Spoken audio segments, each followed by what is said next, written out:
There's a seat right over here. Okay. So, today I'm going to read this book to you. It's going to be a little more interactive. We're going to be talking about it, certain points. But before we read the book, are you familiar with Martin Luther King Jr.? Yes. Can someone tell me what he did? Raise a hand. Cameron? He led a bunch of marches, and he was a good man. Okay, man. And what were the marches about? They were marches about segregation and equality. Okay. And vocabulary.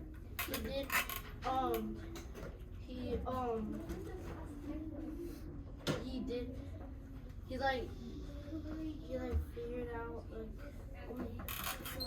he made, a dream that all white people and black people must be together. The book that we're going to talk about is events that took around like 60 years ago.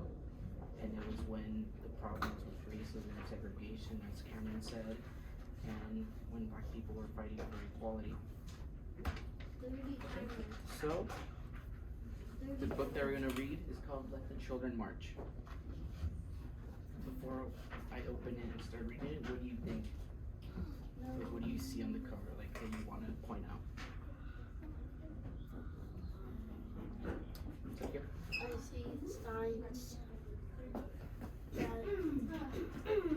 see signs that people are waiting. And what do you think they mean? Rights of black people. Yeah? I see a sign that says no more segregation. Yeah. So that was something that they were fighting for. It was something that they wanted to fix because it was a huge issue. Craig? Okay. So, the vocabulary word that I want to focus in on today is consequence. Does anyone know what a consequence is? Millie?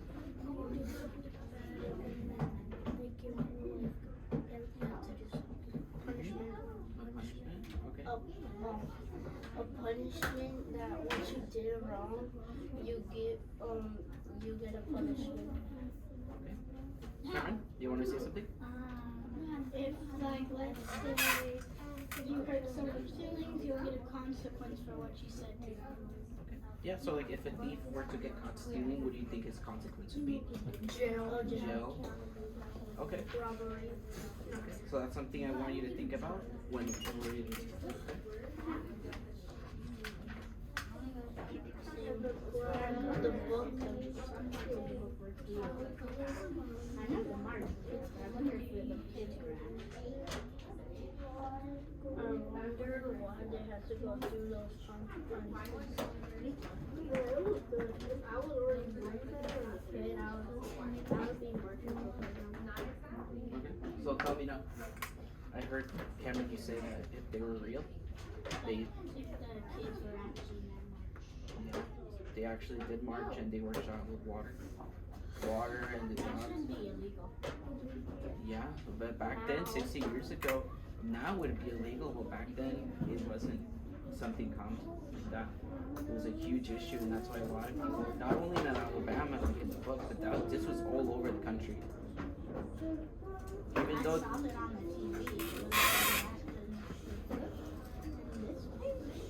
Which page do you want to look at? Close to the last. Or where they were up. Or the TV. The TV? Oh, yeah. You can see it was all over the place because it was on TV. Yeah. People were just watching. Yeah, people were watching it.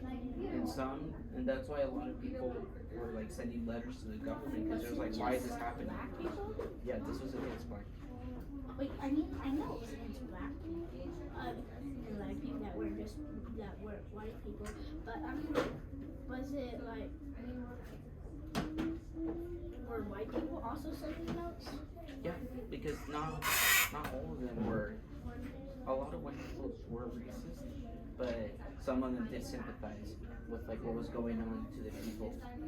What does the sympathize mean? Sympathize means like it's like you feel bad for what they're going through. they felt bad that they had to endure all that pain, all that suffering, and that they couldn't live lives like they couldn't take their kids to certain schools because they were black, and sometimes had to travel really far just so they could go to school.